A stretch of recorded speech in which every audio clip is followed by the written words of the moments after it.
Տերն ինձ ցույց է տալիս գրեթե ամեն օր, որ չարի ուժերը բազմապատկվում են օր-օրի, եւ չարի հարձակումները հոգեվոր ու ֆիզիկական դաշտում քրիստոնյաների վրա ժամ առ ժամ շատանում են։ Սիրելի քրիստոնյաներ, մենք ապրում ենք վերջին օրերում, վերջին ժամանակներում։ Մեզանից շատերն ամեն օր սպասում են Տեր Հիսուս Քրիստոսին, որ կգա իր եկեղեցու հետևից։ Մենք պետք է շատ աղոթենք, խոսենք, հաղորդակցվենք Աստծու հետ։ Մենք պետք է մաքրվենք եւ ազատվենք չարից։ Խնդրենք Տիրոջը, որ ընդունի մեզ, որ փրկի մեզ։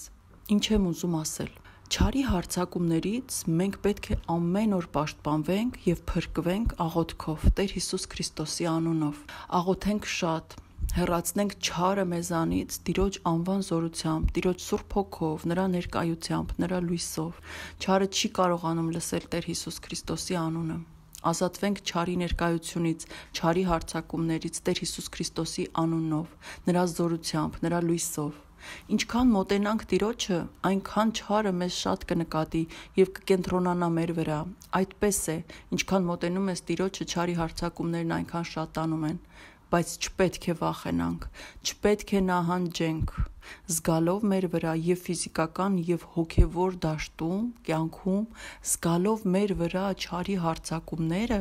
չարի հարվածները, միևնույն է, մենք պետք է լինենք ամուր, պետք է չվախենանք, պետք է չնահանջենք, գնանք Տիրոջ հետևից, նայենք միայն Տեր Հիսուս Քրիստոսին, տեսնենք միայն Տեր Հիսուս Քրիստոսին, լսենք միայն նրա ձայնը, նրա խոսքերը։ Սիրելիներս, եղեք ամուր եւ հավատարիմ։